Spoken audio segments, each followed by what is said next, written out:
কোরআনের বড়ত্ব ও মহত্ব কত, তুমি যদি তা জানতে, তবে ঘরে তুলে রাখা কোরআনটা নিয়মিত ভাই পড়তে।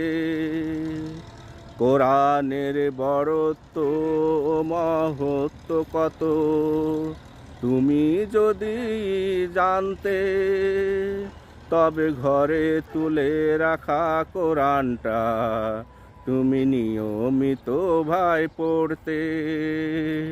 তবে ঘরে তুলে রাখা কোরআনটা তুমি নিয়মিত ভাই পড়তে।